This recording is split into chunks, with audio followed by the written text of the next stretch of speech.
Hello students, so today we are going to start the new chapter that is going to be the mineral nutrition, and we would be discussing the questions which have been asked in the previous competitive exams. Okay, so pay attention to all the questions. If you have any doubts you can drop me a message. Okay, but make sure you're watching the whole video. So ज़्यादा questions यार chapter से नहीं आते हैं, but the chapter is very important because macronutrients कौन सी category है और कौन से मिनरल एलिमेंट्स मैक्रो में आते हैं, कौन से माइक्रो में आते हैं, this should be known to you. Okay, ये चीज़ आपको अच्छे से याद रखनी, because if you know this तो आप इस चैप्टर में से आया हुआ कोई भी क्वेश्चन अच्छे से सॉल्व कर पाओगे. ठीक है, तो मेक श्योर मैक्रोन्यूट्रिएंट्स की कैटेगरी में कौन आता है, माइक्रोन्यूट्रिएंट्स की कैटेगरी में कौन आता है, आपको अच्छे से पता होना चाहिए. ठीक है, so I start with the first question, that is select the mismatch. ठीक है, that is Rhodospirillum, mycorrhiza, Anabaena nitrogen fixer, Rhizobium अल्फा अल्फा एंड फ्रैंकिया आल्नस. ठीक है, तो ये जो क्वेश्चन है आपका that is directly taken up from the text book. ठीक है, तो अगर आपने ठीक से आपकी टेक्स्ट बुक को पढ़ा है तो you can solve this question. ठीक है, so let's go to the theory portion of this question. तो जैसे कि the nitrogen fixing microbes could be free living और symbiotic. Examples of free-living nitrogen-fixing aerobic microbes are Azotobacter and Britannia, while Rhodospiridium is anaerobic and Bacillus is free-living. In addition, a number of cyanobacteria such as Anabena and Nostoc are also free-living nitrogen fixers. ठीक है? Several types of symbiotic biological nitrogen-fixing associations are known. The most prominent among them is the legume bacteria relationship. Species of rod-shaped rhizobium. So we have the rhizobium in the option.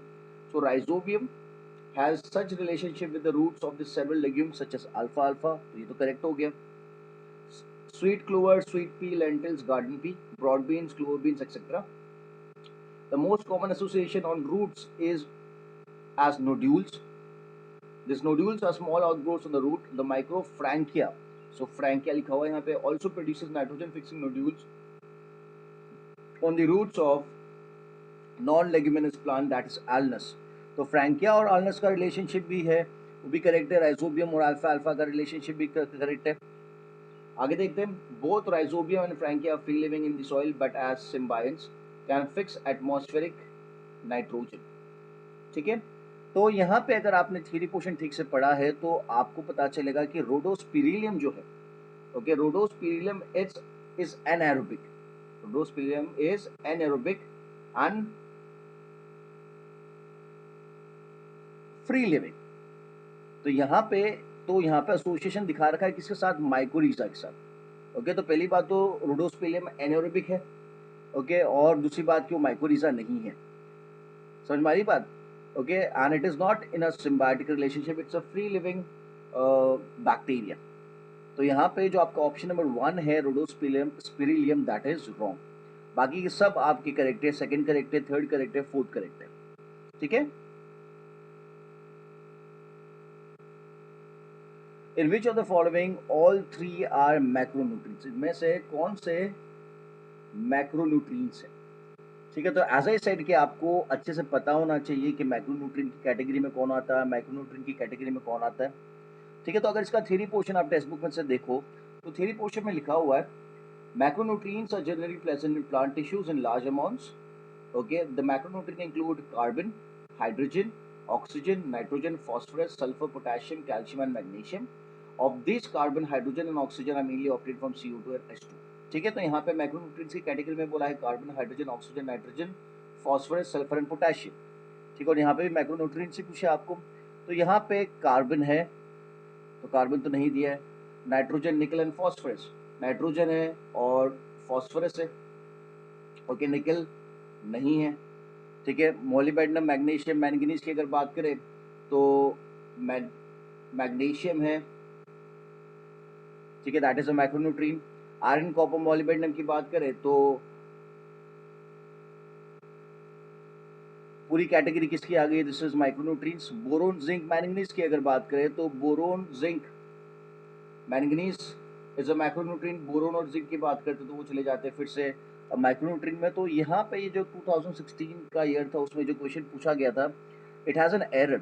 ठीक है, the options are not correct at all, और इसके लिए बच्चों को bonus दिया गया था ये क्वेश्चन इन द एग्जाम. ठीक है, so question 2 all the options are incorrect, so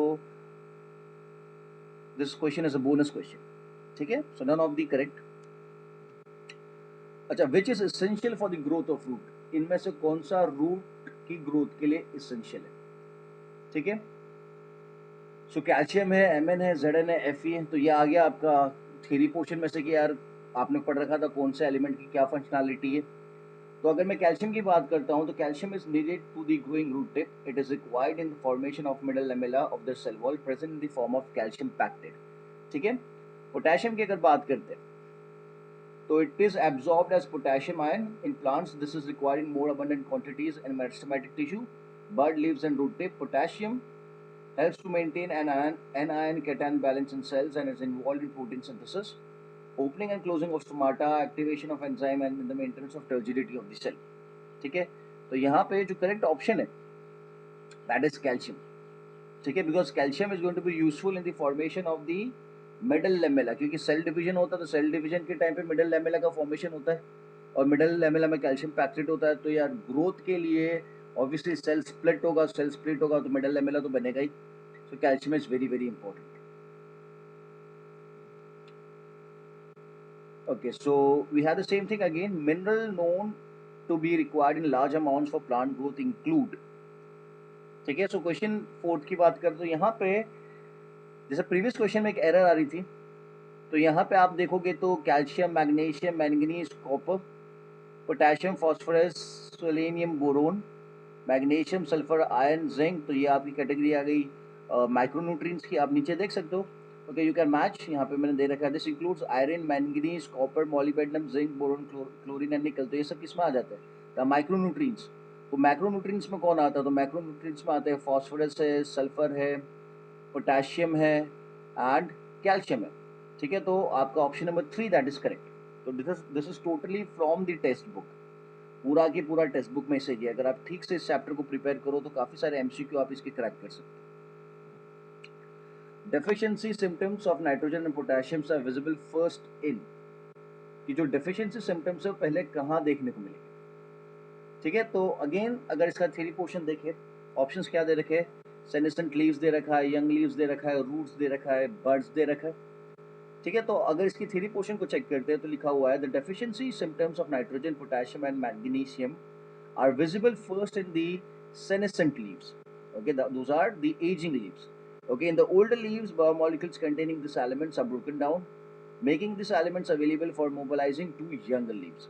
ठीक है, senescent leaves मतलब कौन से leaves हो गए? जो leaves which are aging, which are dying. ठीक है, तो आपको पता होगा प्लांट्स क्या करते हैं, उनके अंदर के जो भी बायोमोलिक्यूल्स है, because the leaf is going to die, die मतलब पत्ता झड़ जाएगा, तो उससे पहले क्या करेंगे?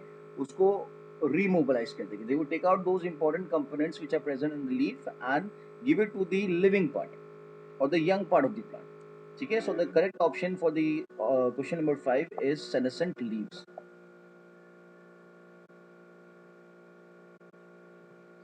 Okay, the first stable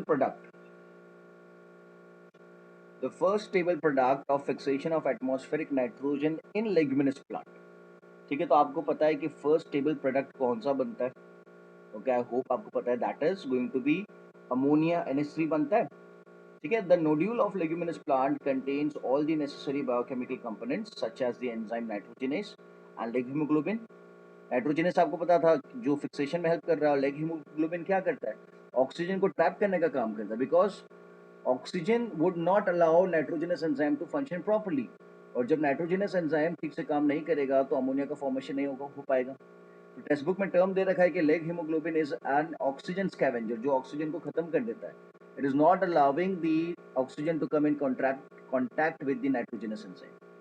ठीक है, तो biochemical components such as the enzyme nitrogenase and the leghaemoglobin. The enzyme nitrogenase is a MOFE protein and catalyzes the conversion of atmospheric nitrogen to ammonia, the first stable product of nitrogen fixation. ठीक है, तो आपको पता था आप hydrogen को add करते जाते हो, रिडक्शन करते जाते हो, रिडक्शन करते जाते हो। आप कितनी बार रिडक्शन करते हो? आप 3 बार रिडक्शन करते हो। ओके, 6H+ को ऐड करते हो और एंड प्रोडक्ट में आपको क्या मिलता है? आपको मिलता है अमोनिया। ठीक है, so the first stable product of fixation of atmospheric nitrogen is ammonia. ठीक है, तो option number 2 is correct. Which one of the following is correctly mismatched? Okay, so you need to find out the mismatched pair, not the, I'm sorry, correctly matched. आपको matching pair ढूंढना है. So matching pair देख लेते हैं. Passive transport of nutrients, that is ATP. Apoplast, plasmodesmata, potassium readily mobilization, ये भी आपने थोड़ी देर पहले इसकी थ्योरी देखी. And Bacane of rice seedlings, that is discovered by disease, that is Bacane of rice seedlings, that is discovered by F. Skoog. ठीक है, so which one is correctly matched? तो थ्योरी पोर्शन अगर देखते हैं तो the active transport of nutrient requires ATP. Okay, that is correct. Okay, symplast is translocation through plasmodesmata, ये पता होना चाहिए आप लोगों को. ओके, ये भी करेक्ट है. पोटेशियम, ओके, रेडिली मोबिलाइजेशन, ये भी करेक्ट है. तो जो लास्ट ऑप्शन है that is bakanae of rice seedling, it was not discovered by F Skoog, it was discovered by Hori. It was discovered by Hori in the year 1918. The bacane of rice seedling, that is a disease of a rice seedling. It was not discovered by F. Skoog. It was discovered by Becquet. It was discovered by Hori in the year 1918. ठीक है, तो your option number,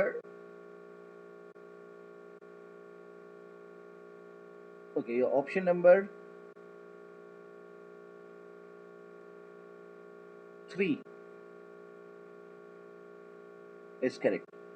ठीक है, because apoplast symplast जो होता है that is the translocation through plasmodesmata, and passive transport में तो एटीपी की रिक्वायरमेंट होती ही नहीं है. This is very simple question. ठीक है, सो बेकेन का मैं बता दिया, दैट वाज डन बाय होरे. तो 1, 2 and 4 options are correct, are wrong. Okay, option number 3 is only correct, that is potassium का जो रीमोबिलाइजेशन काफी अच्छे से होता है. ठीक है, so question number 7, option number 3 is correct. Now coming to the another question, that is 8. Which one of the following helps in absorption of phosphorus from soil by plants? Okay, इनमें से कौन सा ऑप्शन जो है वो phosphorus के absorption में plant को हेल्प करता है? ठीक है, so we have rhizobium, we have frankia, we have anabaena, we have glomus. ठीक है, तो थ्योरी पोर्शन अगर इसका चेक करें, so Glomus is a genus of arbuscular mycorrhizal fungi. At all and all species form symbiotic relationship, that is mycorrhizas, with plant roots.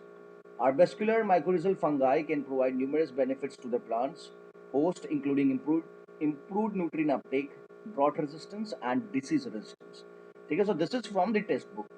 ठीक है, तो इसका करेक्ट ऑप्शन आपको पता चली गया. The correct option is option number 4, that is Glomus. Clear है?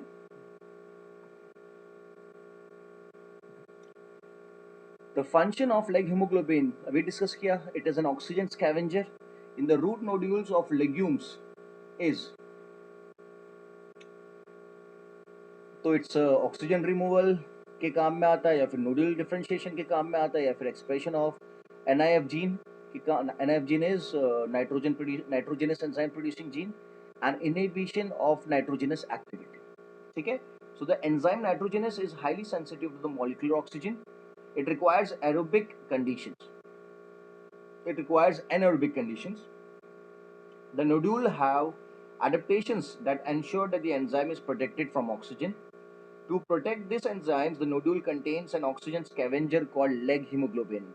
तो leg hemoglobin क्या करेगा? ऑक्सीजन को बाइंड कर देगा, ऑक्सीजन को नाइट्रोजनस के पास नहीं पहुंचने देगा. सो the option number 1 is correct, because the leg hemoglobin is useful in removal of oxygen. Okay, oxygen को उस जगह से हटा देना है जहां पे रिडक्शन चल रहा है, नाइट्रोजनस अपना काम कर रहा है. So option number 1 of question number 9 is correct. Nitrifying bacteria. Okay, so क्या करते हैं? What does a nitrifying bacteria do? So does it convert free nitrogen to nitrogen compounds, convert protein into ammonia, या फिर reduce nitrates to free nitrogen, या फिर oxidise ammonia to nitrates. ठीक है, so ammonia is first oxidized to nitrite by the bacteria Nitrosomonas or Nitrococcus. Okay, Nitrosomonas और Nitrococcus क्या करेंगे? Ammonia को ऑक्सीडाइज करेगी to nitrate, and the nitrate is further oxidized to nitrate. Nitrite is further oxidized to nitrate with the help of the bacteria Nitrobacter. ठीक है। और ये जो स्टेप्स मैंने बोले कि यार अमोनिया से नाइट्राइट बनाया, नाइट्राइट से नाइट्रेट बनाया, तो ये जो स्टेप्स है this are termed as nitrification.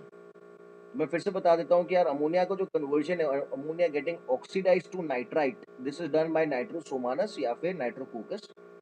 Nitrite मिला, नाइट्राइट को फर्दर ऑक्सीडाइज किया जाएगा इनटू नाइट्रेट, नाइट्राइट से नाइट्रेट मिलेगा, और ये काम किया जाएगा बाय द बैक्टीरिया नाइट्रोबैक्टर। और जो स्टेप्स है, जो प्रोसेस है, that is termed as nitrification. ठीक है। सो यहाँ पे what option is going to be correct now? So यहाँ पे oxidizes ammonia to nitrates. Okay, this is very correct. So question number 10, option number 4 is correct. Which one of the following elements in plant is not remobilized? Okay, अभी तक अपन बात करें तो कौन सी चीज remobilize होती है, अभी यहाँ पे बोला जा रहा है which is not remobilized। ठीक है, तो आपको यहाँ पे पता होना चाहिए कि जो कैल्शियम है, ओके, अभी थोड़ी देर प्रीवियस क्वेश्चन में डिस्कशन हुआ कि जो कैल्शियम होता है it is a very important component of the structure of the cell. Okay, so structure of the cell की अगर मैं बात करता हूँ तो इस स्ट्रक्चरल कंपोनेंट जो आपको मिडल लैमेला में देखने को मिलेगा या फिर सेल वॉल में देखने को मिलेगा। तो जो स्ट्रक्चरल कंपोनेंट है उसको आप सेल में से निकाल के मूव नहीं कर सकते, बिकॉज अगर स्ट्रक्चर के कंपोनेंट को आपने मूव कर दिया तो स्ट्रक्चर डैमेज हो जाएगा। ठीक है। So potassium, sulphur and phosphorus जो है this are not the structural components, but calcium is a structural component. It forms a major structure और major support system in the cell wall. तो अगर मैं कैल्शियम को निकालूंगा या रीमोबिलाइज करने की कोशिश करूंगा तो स्ट्रक्चर कोलैप्स हो जाएगा, तो इसीलिए कैल्शियम को रीमोबिलाइज नहीं कर सकते। तो क्वेश्चन नंबर 11 जो है, which one of the following element in plants is not remobilized? So the correct option is going to be calcium. Calcium can not be remobilized. ठीक है,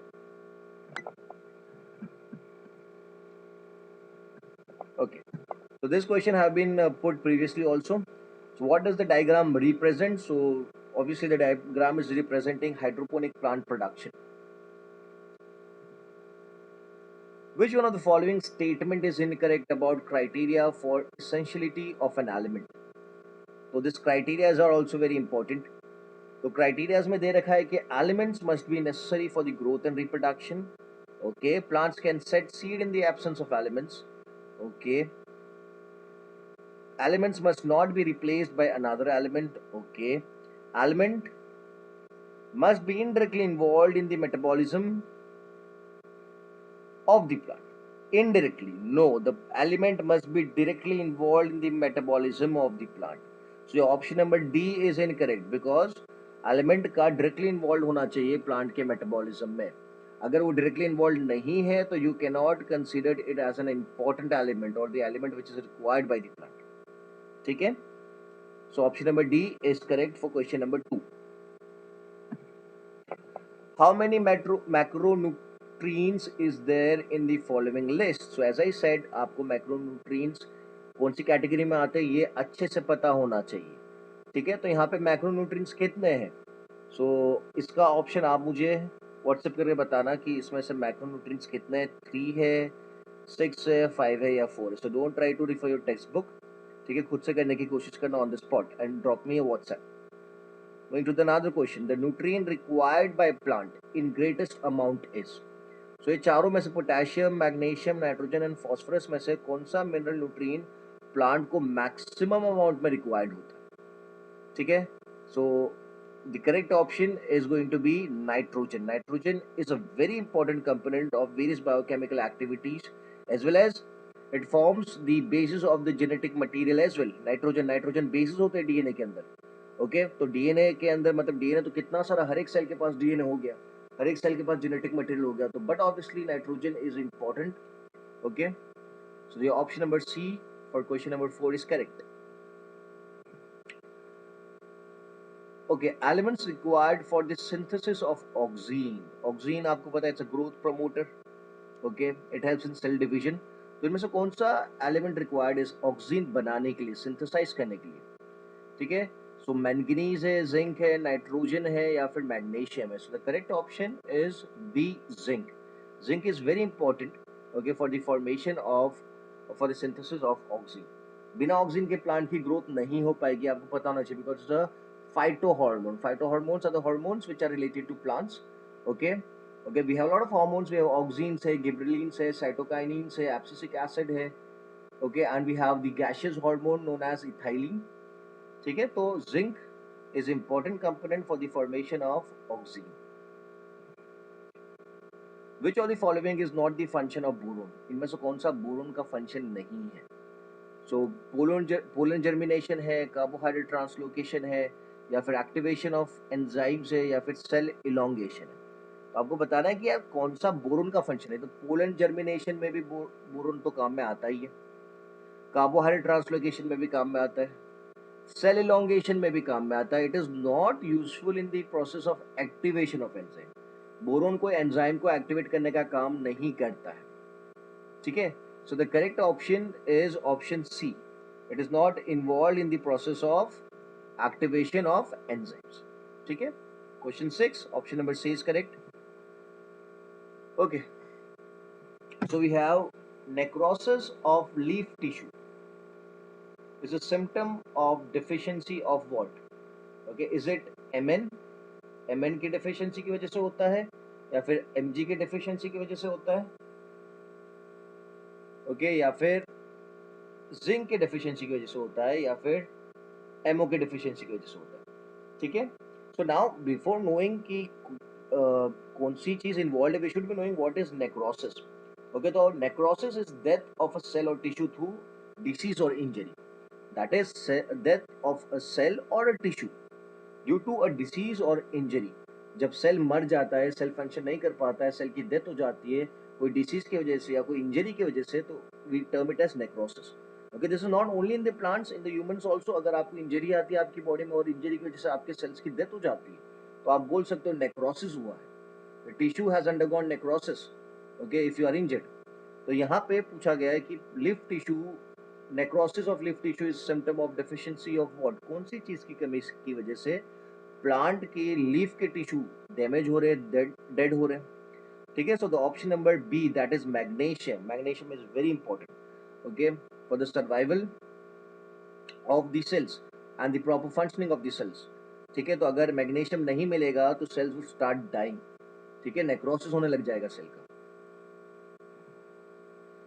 what is the role of Pseudomonas in nitrogen cycle? Okay, थोड़ी देर पहले ही question अपन ने एक देखा Pseudomonas वाला शायद तक.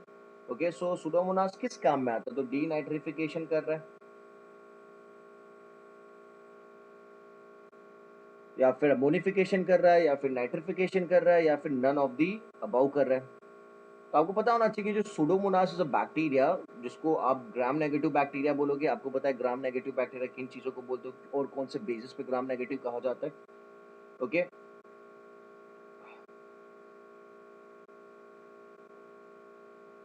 क्लियर है. सो यहाँ पे पूछा है कि सुडोमोनास इन नाइट्रोजन साइकिल, तो क्या काम में आ रहा है?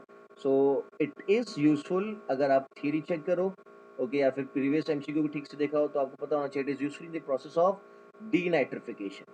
It is useful in the process of denitrification. So ये option number A is correct. A का ए करेक्ट है. Examples of free living anaerobic nitrogen fixers, पूरा के पूरा टेक्स्ट बुक में से पूछा गया है कि इनमें से कौन सा free living nitrogen fixing organism है. ठीक है, सो एजिटोबैक्टर है, बेजेंकिया है, रोडोस्पिरिलियम है एंड थायोबेसिलस है. सो अभी प्रीवियस क्वेश्चन में ही आपने रोडोस्पिरिलियम के बारे में पढ़ा, थ्योरी टेक्स्ट बुक में भी दे रखी है. ठीक है, so the correct option to the question number 10 is Rhodospirillum. ठीक है, because it's a free living anaerobic nitrogen fixer. Clear है.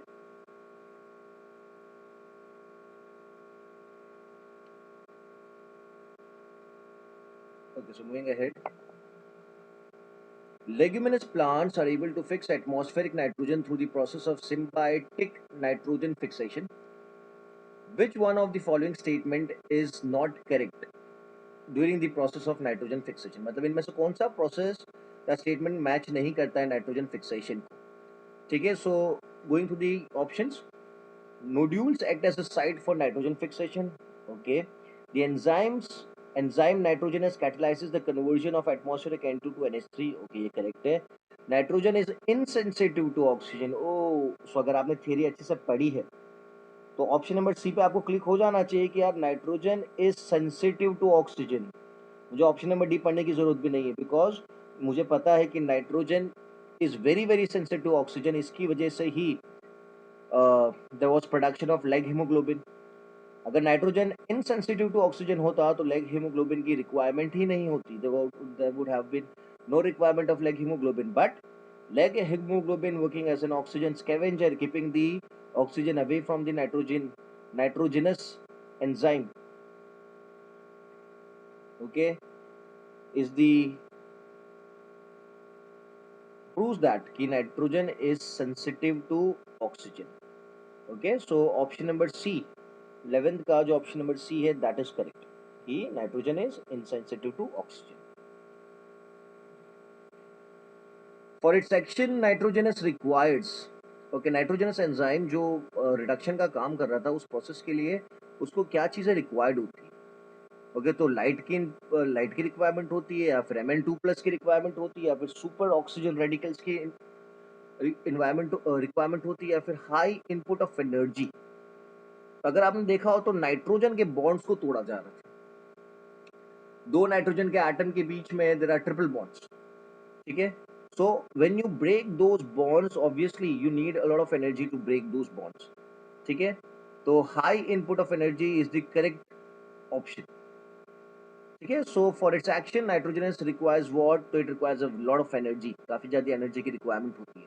तो question number 12 option number D is correct. How many macronutrients is there in the following list? Okay, so macronutrient वाला question आप solve करोगे, मैं solve नहीं करूंगा। तो आप क्वेश्चन नंबर लिख के, ठीक है, मुझे मैसेज कर देना कि is the correct option A, B, C और D. When you go through the video you need to tell me this कि यार करेक्ट ऑप्शन क्या है, ठीक है। सो मैं 13th वाला क्वेश्चन नहीं कर रहा हूँ, इससे प्रीवियस में भी मैंने आपको एक क्वेश्चन दिया सॉल्व करने का। The common nitrogen fixer in paddy field is, कि पैडी फील्ड में सबसे कॉमन नाइट्रोजन फिक्सिंग करने वाली चीज कौन सी है? Is it Rhizobium, Azospirillum, Oscillatoria या फिर फ्रांकिया? ठीक है, तो this is also from the text book. Okay, very simple question, the answer is Oscillatoria. Option number C, 14th question का option number C is correct. Which one of the following are most suitable indicators of SO2 pollution in the environment? इनमें से कौन सा सबसे better example है SO2 pollution indicator का in the lichens, I am sorry, in the environment? Okay, तो ये चीज मैंने काफी बार बोली कि लाइकेंस जो है they are termed as pollution indicators.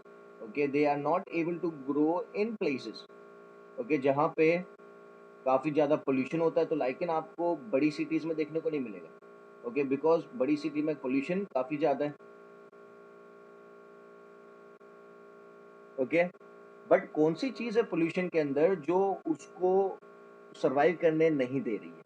If you go to a remote area, village में आप चले जाओ, ओके, तो वहां पे आपको काफी सारे लाइकेंस देखने को मिलेंगे, because that area would be less polluted, काफी कम पोल्यूशन होगा, ठीक है। So lichens are pollution indicators, ये तो पता है, but what in the pollution is causing lichens to die? Why are they not surviving in the atmosphere, okay, which is polluted, ठीक है। सो यहाँ पे जो one of the main pollutant है वो SO2 है, ओके। SO2 क्या करता है? Acid precipitation effects are closely related to SO2 effects, ठीक है।